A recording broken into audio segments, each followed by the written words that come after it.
Very good morning friends and my dear students. आज वापस second video के साथ में मैं आया हूँ सेकंड पार्ट मॉडल का।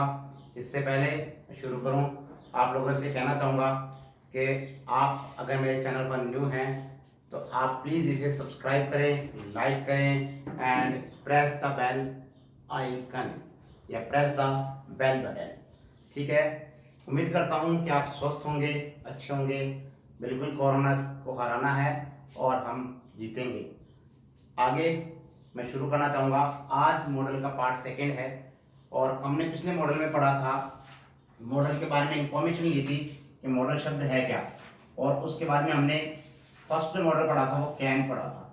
आज जो हम मॉडल पढ़ने जा रहे हैं उस मॉडल का नाम है कुड। जैसे कि आप लोगों को दिख रहा होगा, कुड लिख इसलिए जाता है ताकि थोड़ा सा टाइम बच जाए, और अगर हम साथ साथ लिखते हैं तो थोड़ा टाइम ज़्यादा कंज्यूम होता है। तो ठीक है, आज हमारा जो सेकंड मॉडल है वो है कुड, यानी कि कैन का ही पास्ट फॉर्म क्या है, कुड है, जिसका अर्थ होता है सकता, था या सका। यानी कि अगर हमें कैन को पास्ट में यूज करना है तो उसके लिए हमें कौन सा मॉडल यूज करना पड़ेगा, कुड मॉडल का यूज करना पड़ेगा। जैसा कि आपने प्रीवियस वीडियो में पढ़ा था कि कैन के द्वारा ability, capacity, skill, power, strength, यानी कि कैन मॉडल के द्वारा एबिलिटी को, कैपेसिटी को, स्किल को, पावर को, स्ट्रेंथ को, इनको शो किया जाता है। इनकी ये मूड शो किए जाते हैं। यही मूड कुड भी शो करता है, लेकिन ये करता है पास्ट टेंस में। यानी कि अगर आपके पास पास्ट टेंस आ जाए और उसमें हमसे एबिलिटी पूछ ले तो हमें कैन नहीं, कैन की जगह हमें कुड का यूज करना है। यानी कि कैन को हम रिप्लेस कर देंगे कुड के द्वारा। ठीक है, तो इट मींस एक लाइन लिख सकते हैं आप इसमें क्या, कि जहां पर कैन का उपयोग हम प्रेजेंट टेंस में करते हैं वहीं हम कुड का यूज पास्ट टेंस में यूज कर सकते हैं। ठीक है, इसके अलावा हम ये कैन का कुड का यूज हो गया। इसके अलावा हम कुड का यूज करते हैं प्रेजेंट टेंस में भी करते हैं, और प्रेजेंट टेंस में हम इसका यूज करते हैं पोलाइट रिक्वेस्ट के लिए। पोलाइट रिक्वेस्ट कह दीजिए या फिर आप कह दीजिए परमिशन के लिए। परमिशन के लिए यदि आप किसी सेंटेंस में रिक्वेस्ट कर रहे हैं, थोड़ा विनम्र ज्यादा है, वहां पोलाइट रिक्वेस्ट आ जाएगी, तो वहां पर हमें परमिशन के लिए या रिक्वेस्ट के लिए हम प्रेजेंट टेंस में किसका यूज कर सकते हैं, कुड का यूज कर सकते हैं। आगे मैं बताना चाहूंगा आप लोगों को कि जब हम डायरेक्ट को इनडायरेक्ट में चेंज करते हैं, डायरेक्ट से इनडायरेक्ट में आते हैं, डायरेक्ट को इनडायरेक्ट में चेंज करते हैं, तो वहां पे अगर डायरेक्ट में कैन दे रखा है तो इनडायरेक्ट में आकर हम कैन का क्या कर देंगे, कुड कर देंगे। ये बात भी आपको ध्यान में रखनी है। तो कुड के यूजेस कहाँ हैं? कुड की यूजेस एबिलिटी के लिए, कैपेसिटी के लिए, स्किल के लिए, पावर के लिए, स्ट्रेंथ के लिए किया जाता है। इसके अलावा पोलाइट रिक्वेस्ट और परमिशन के लिए प्रेजेंट टेंस में हम इसका यूज करते हैं। इसके अलावा जब भी हम कैन का इनडायरेक्ट में चेंज करते हैं तो कैन का क्या होता है, कुड हो जाता है। ठीक है, अब मैं आपके सामने कुछ एग्जांपल लेके आया हूं जिससे इजी वे में आप ये समझ जाएंगे। जैसे देखिए, my grandmother could read without glasses. मेरी दादी जी बिना चश्मे के पढ़ सकती थी। क्योंकि कुड आया तो इसका मतलब क्या है, ये कैपेसिटी को शो कर रहा है, लेकिन कौन सी, पास्ट की। मतलब दादी की आंखें इतनी तेज थी कि दादी पढ़ सकती थी विदाउट ग्लासेस, किनके, बिना चश्मे के। तो ये दादी जिंदा थी तब की बात नहीं है, ये बात है अब जब दादी जिंदा नहीं है। इसका मतलब दादी की आंखों की रोशनी जा चुकी है या फिर दादी ही चली गई है। ठीक है, आगे बात करते हैं सेकंड सेंटेंस को। देखिए, Sita could cross this river when she was young. तो सीता के साथ में हमने यूज किया कुड का। आगे सेंटेंस को पढ़ें, cross this river when she was young. Sita इस नदी को, ये जो नदी दिख रही है ना आपको, ये नदी, इस नदी को पार कर सकती थी कब, जब वो युवा थी। इसका मतलब अब सीता युवा नहीं है और सीता जिंदा भी नहीं है, या फिर युवा भी नहीं है। तो ये आगे वाले सेंटेंस से मालूम चला कि ये पास्ट की बात कर रहा है। इट मीन से यहाँ पे क्या इनका क्या होगा, कुड यूज हम करेंगे। और थर्ड एग्जांपल आपको भरना है। थर्ड एग्जांपल में देखिए कितना प्यारा एग्जांपल है। शी रेन, ये रन नहीं है, ran. She ran as fast as he could. अब ये अगर सेकेंड फॉर्म है तो इसका मतलब बात कर रहा है वो उतना तेज दौड़ा जितना दौड़ सकता था, ये तो बात होगी। तो यहाँ पे कैन का क्या हो जाएगा, कुड हो जाएगा। ठीक है, आपने कुड का यूज कर लिया। आगे देखें, she dash read without glasses, वो बिना चश्मे के पढ़ सकती थी, ऊपर भी बिना चश्मे के पढ़ सकती थी या पढ़ सकती है, लेकिन 2 years एगो, अब ये जो वर्ड आया है एगो, ये दिखा रहा है कि इसके अंदर 2 सालों तक पहले इसकी आंखों की रोशनी अच्छी थी या तेज थी। इट मीन से जो क्या थी, कैपेसिटी थी किसकी, आइज की, वो अब क्या हो चुकी है, वीक हो चुकी है। इट मीन्स ये पास्ट की बात कर रहा है एगो वर्ड, इसलिए यहाँ पे भी हम किसका यूज करेंगे, कुड का यूज करेंगे। ठीक है, इतना समझ में आ गया, उम्मीद करता हूँ आपको अच्छे समझ में आ रहा होगा। देखिए, ये जो ऑनलाइन क्लास करिए इनका आप बेनिफिट लें, ज़्यादा से ज़्यादा पढ़ें, ज़्यादा से ज़्यादा शेयर करें अगर आपको अच्छा लगता है तो। और मैं फिर अपील करना चाहूँगा कि मुझे जहाँ तक मैं मेरा बेस्ट देने की कोशिश कर रहा हूँ, तो उम्मीद करता हूँ कि आप भी इसे सीखेंगे। ठीक है, आगे देखिए, सीता इज वेरी वीक, अब ये कह रहा है सीता इज वेरी वीक, अब यहाँ पे सेंटेंस में क्या आ गया, इज आ गया। सो ही वर्क हार्ड, इसलिए वो कठिन मेहनत कमजोर है, इसलिए वो कठिन मेहनत नहीं कर सकती।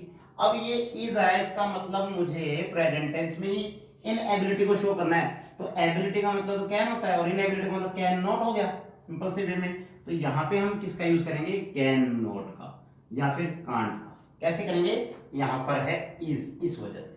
अच्छा, कैन नॉट को कैसे लिखा जाएगा, कैन नॉट या फिर कैन नॉट, बताइए कौन सा सही है, बताइए आप मुझे प्लीज। इसके लिए आप मुझे सही तरीके से कमेंट बॉक्स में लिख के देंगे कि इन दोनों में से इसका आंसर कौन सा है।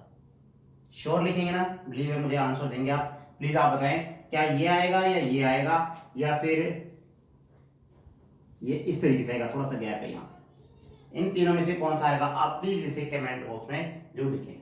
तो मैं मान रहा हूं कि आप मेरे वीडियो देख रहे हैं और मुझे पूरी उम्मीद रहेगी।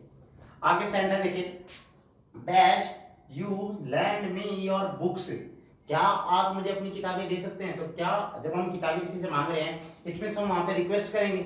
अब किसी से ये तो नहीं कहते, ओए मुझे अपनी किताबें दे सकता है क्या, ये तो नहीं कहेंगे ना। तो इट मींस यहाँ पे आप क्या कर रहे हैं, पोलाइट रिक्वेस्ट करें, और पोलाइट रिक्वेस्ट प्रेजेंट में शो करने के लिए आप इसका यूज कर सकते हैं, कुड का यूज कर सकते हैं। इतना समझ में आया, आगे चलते हैं। आगे बहुत ही एक अच्छी बात है कि कंडीशनल सेंटेंस में भी हम कुड का यूज करते हैं। तो ये सुने हैं, ये कंडीशनल सेंटेंस होते क्या है, मैं आपको बता दूं। कंडीशनल सेंटेंस जो होते हैं, ये वो सेंटेंस होते हैं जिनमें किसी कंडीशन को शो किया जाता है, यानी कि किसी शर्त को रखा जाता है कंडीशनल सेंटेंस में। तो ध्यान दें, हमारे कंडीशनल सेंटेंस 3 टाइप के हैं। कितने टाइप के हैं, 3 टाइप के हैं। आप इसे लिख चुके होंगे, मुझे मैं मानता हूँ। आगे एक बार मैं बीच में बताऊंगा। कंडीशनल सेंटेंस की बात करते हैं। कंडीशनल सेंटेंस या तो इफ से शुरू होते हैं या शुरू होते हैं अनलेस। इनके बाद में अगर यहाँ पर प्रेजेंट टेंस आ रहा है, तो इधर वाले सेंटेंस में आप लोगों को फ्यूचर सिंपल का यूज करना है, फ्यूचर सिंपल का यूज करना है, और ये प्रेजेंट सिंपल है। ठीक है, इसका मतलब यहाँ पे वर्ब की फर्स्ट फॉर्म के साथ एस या ईएस है, और इधर आपको यूज करना है शैल का या फिर विल का, और उसके साथ में वी फर्स्ट का। पहली कंडीशन यही है। दूसरी कंडीशन क्या कहती है, दूसरी कंडीशन जो होती है वो इमेजिनरी होती है, ये इम्पॉसिबल सी होती है। अगर आपको यहाँ पे मिले इफ या फिर आपको मिले अनलेस, और उसके साथ में आपको मिल जाए पास्ट टेंस, पास्ट सिंपल, इनके वी सेकेंड, यानी कि कई बार आपको यहाँ पे क्या मिलेगा, वर्ब मिलेगा, तो आप इधर या तो यूज करें किसका, वुड का। और अगर आपको एबिलिटी दिखती है या फिर कैपेसिटी दिखती है तो आप इसका यूज करें कुड का। तो हम कंडीशनल सेंटेंस में भी इफ का कुड का यूज कर सकते हैं। जैसे आप देखें, इफ यू कॉल्ड मी, आपने देखा कौन सी फॉर्म है, सेकेंड फॉर्म है, तो वहां पर भी सेकेंड फॉर्म ही आएगी। If you called me I could find some suggestion, अगर आप मुझे बुलाते हैं या मुझे कॉल करते हैं तो मैं आपके लिए कोई ना कोई समाधान ढूंढ सकता था। तो यहाँ पे सेकेंड फॉर्म है, अगर आपने मुझे बुलाया होता तो मैं ऐसा कर सकता था, लेकिन बुलाया नहीं और ऐसा हुआ नहीं, इम्पॉसिबल सी होगी। तो इस प्रकार से अभी आपने कुड के यूजेस पढ़े। एक बार मैं फिर बताना चाहूंगा, कुड का यूज करते हैं हम जहाँ पे प्रेजेंट में कैन का यूज किया जाता है, वहीं पे पास्ट में हम कुड का यूज करते हैं। ठीक है, वही एबिलिटी के लिए, कैपेसिटी के लिए, पावर के लिए, स्ट्रेंथ के लिए, ठीक है, कर सकते हैं आप। इसके अलावा मोस्टली हम यूज करते हैं, यहाँ पे हमने यूज किया है एक तो इसके लिए कुड का यूज पोलाइट रिक्वेस्ट के लिए, और उसके साथ ही कंडीशनल सेंटेंस में। और जब एक हम डायरेक्ट से इनडायरेक्ट में चेंज करते हैं वहां पे भी हम कैन की जगह कुड का यूज करते हैं। जैसे एक सेंटेंस है, सरुणा टोल्ड मी। अब आपने समझ गए ये टोल्ड है, इसका मतलब इनडायरेक्ट में ही चेंज हो चुका है। That she could learn English, क्यों इंग्लिश सीख सकती थी विद के सर, के सर के साथ वो इंग्लिश सीख सकती थी। ठीक है, तो यहाँ पे आपने देखा कि मैंने जब डायरेक्ट को इनडायरेक्ट में चेंज किया है तो यहाँ पे कैन का क्या यूज कर रहा हूँ, कुड का यूज मैं कर रहा हूँ। ठीक है, तो आगे वाला जो मॉडल है वो हम अभी पढ़ रहे हैं, इसके बाद में वो हमारा जो मॉडल होगा वो कुड होगा। ठीक है, कुड अभी पढ़ा हमने, वो अगला जो नेक्स्ट मॉडल पढ़ने जा रहे हैं वो हम मे पढ़ेंगे। तो मैं अभी आपको बता दूं मे मॉडल के बारे में।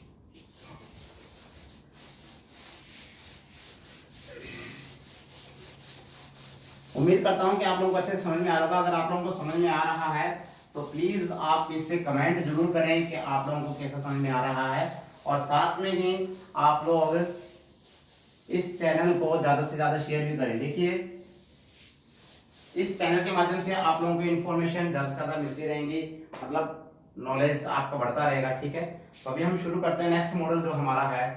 नेक्स्ट मॉडल है हमारा मे, और मे का मतलब होता है वही सकना या फिर सकता है, यानी कि इसका हम यूज करते हैं किसमें, प्रेजेंट टेंस में। अगर आपको प्रेजेंट टेंस में मे का यूज करना है तो सकना या सकता के अर्थ में आप कर सकते हैं।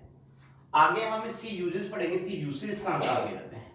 तो देखिए इनके यूजेस कहाँ कहाँ किए जा सकते हैं। पहली बात, जब भी आप क्लास में जाते हैं तो आप फॉर्मल क्या करते हैं, फॉर्मल परमिशन के लिए, फॉर्मल परमिशन के लिए आप इसका यूज करते हैं, इसका यूज कर रहे हैं आप मे का। फॉर एग्जाम्पल लें, जैसे आपने कहा मे आई कम इन सर, मे कम इन सर। अभी आप यहाँ पे क्या कर रहे हैं, परमिशन ले रहे हैं, वो भी फॉर्मल। फॉर्मल का मतलब ये है कि जहां पे रूल्स के अकॉर्डिंग कोई काम होता है वहां पे फॉर्मल परमिशन ली जाती है। इसके अलावा और कहाँ कहाँ यूज कर सकते हैं आप मे का, मे का यूज कर सकते हैं आप विश के लिए। ठीक है, मे का यूज आप कर सकते हैं प्रेयर के लिए, मे का यूज आप कर सकते हैं ब्लेस के लिए, और मे का यूज आप कर सकते हैं किसके लिए, कर्स के लिए। ठीक है, यहां आप मे का यूज कर सकते हैं। अगर देखा जाए तो ये चार जो सेंटेंस हैं ये सेंटेंस है ऑप्टेटिव सेंटेंस। आप मे का यूज ऑप्टेटिव सेंटेंस में कर सकते हैं, और ऑप्टेटिव सेंटेंस की मैंने उस दिन सेंटेंस में बताया भी था आपको कि ये मे से शुरू होते हैं, इनके बाद में असर्टिव सेंटेंस आता है, उसके बाद में लास्ट में ये वाला चिन्ह आता है, ये इनकी पहचान है। ठीक है, इसके अलावा और आप कहां कहां इनका यूज कर सकते हैं, तो आप इनका यूज कर सकते हैं गैस के लिए, अनुमान के लिए, या फिर आप बोल सकते हैं लाइकलीहुड के लिए। लाइकलीहुड का मतलब पॉसिबिलिटीज, या फिर मैं ये कहूं कि आप इनका यूज कर सकते हैं पॉसिबिलिटीज के लिए, इनके लिए पॉसिबिलिटी के लिए आप इनका यूज कर सकते हैं। ठीक है, इसके अलावा और कहां इसका यूज कर सकते हैं, तो इसके अलावा आप यूज कर सकते हैं इसका पर्पस के लिए। ये पर्पस नहीं है, ये purpose, right pronunciation is purpose, not purpose, it's purpose. Okay, तो आप फिर एक बार दोबारा देखें, मे का यूज आप कहां कहां कर सकते हैं। मे का यूज सकना या सकता है के अर्थ में, इनके प्रेजेंट टेंस में आप यूज कर सकते हैं। पहला यूज आपने पढ़ा फॉर्म ऑफ परमिशन के लिए, जैसे आपने एग्जांपल लिया, फॉर्म ऑफ परमिशन मतलब फॉर्मल परमिशन। ठीक है, या तो आस्क के लिए या फिर गिव, देने के लिए, पूछने के लिए या फिर देने के लिए हम मे का यूज कर सकते हैं। इसके अलावा विश के लिए है, प्रे के लिए है, ब्लेस के लिए है, क्रैश के लिए है, कर्स के लिए है, गैस के लिए है, लाइकलीहुड और गैस दोनों सेम से हैं, पॉसिबिलिटी संभावना के लिए और पर्पस के लिए है। अब इनके हम एक एक एग्जांपल लेते हैं, जैसे इजी वे में आपको समझ में आ जाए। ठीक है, हम कुछ इसके एग्जांपल्स ले लेते हैं। हालांकि मैं यही चाहता था कि एग्जांपल आगे वाले वीडियो में हो, लेकिन चलो ठीक है, अभी ले लेते हैं। नेक्स्ट में हम ऐसा करेंगे कि पढ़ने के बाद में एग्जांपल के लिए आप प्रिपेयर रहेंगे नेक्स्ट वीडियो में, ठीक है। तो अभी हम एग्जांपल लेते हैं, जैसे विश के लिए, जैसे मैंने कहा मे यू लिव लॉन्ग, तो यहाँ पे मैं क्या कर रहा हूँ, विश कर रहा हूँ आपके लिए, ठीक है। विश है, प्रे है, ब्लेस है, ये आ गया। किसी ने कहा may you go to hell, नरक में जाओ, नरक में जाओ, क्योंकि वही जगह खाली पड़ी है, नरक में जाओ। तो किसका यूज कर रहा है, मे का। ये आपको क्या दे रहा है, कष्ट दे रहा है, ठीक है। इसके अलावा और हम कहाँ यूज कर सकते हैं, जैसे एक सेंटेंस है, the weather is so cloudy, जो आसमान है वो बहुत ही क्या है, बादलनुमा। तो क्या बरसात हो सकती है या नहीं हो सकती, तो इट मे रेन टुडे, आज बरसात हो सकती है। तो यहाँ पे हमने किसका यूज कर दिया, मेक। आप लोगों को बता दूं कि पॉसिबिलिटीज होती है वो 3 टाइप की पॉसिबिलिटीज होती है। बहुत अच्छी बात समझ में आ रही है, देखो एक बार ध्यान रखना, ध्यान मत हटाएं, एक बार ध्यान दें। पॉसिबिलिटीज होती है वो 3 टाइप्स की होती है। एक तो होती है स्ट्रॉन्ग पॉसिबिलिटीज, और एक जो पॉसिबिलिटी होती है वो बिल्कुल कम होती है। स्ट्रॉन्ग पॉसिबिलिटी के लिए हम यूज करते हैं मस्ट का, और अगर बीच की सी पॉसिबिलिटी है तो हम यूज करते हैं मे का, और अगर बिल्कुल कम पॉसिबिलिटी है, रिमूव पॉसिबिलिटी है, तो उसके लिए हम यूज करते हैं माइट का। मे, मस्ट, माइट, ठीक है। मे, मस्ट, माइट, तो मे का यूज क्या करना है, बीच की पॉसिबिलिटी। तो बीच की पॉसिबिलिटी है, इसमें कहीं शो नहीं हो रहा कि किस तरीके से, कि यहाँ पे कोई खास बात ये कह रहा है कि आसमान क्लाउडी है। तो क्या आसमान क्लाउड होने से जरूरी है कि बरसात हो सके, बरसात निर्भर करती है कि हो भी सकती है और नहीं भी हो सकती, ठीक है। इसके अलावा हमने पर्पस का एक सेंटेंस और ले लें, फिर इसके अलावा इसको पूरा करते हैं। तो पर्पस के लिए आप एक बार इसे लिख चुके होंगे, मैं मानता हूं, मैं इसको थोड़ा तरफ कर रहा हूं, स्क्रीनशॉट ले लें आप एक बार।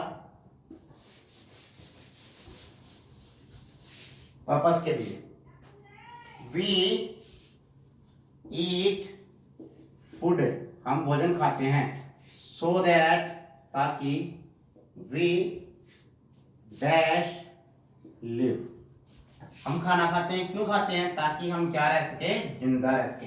तो यहाँ पे खाना खाने का पर्पस क्या है, जिंदा रहना। उम्मीद करता हूँ आपको अच्छे से समझ में आया होगा। जिंदा रहने के लिए क्या जरूरी है, एक मुलाकात जरूरी है, नहीं, जिंदा रहने के लिए खाना जरूरी है, ठीक है। उम्मीद करता हूँ कि आपको मेरा ये वीडियो पसंद आया होगा, और इन्हीं शब्दों के साथ में थैंक यू सो मच।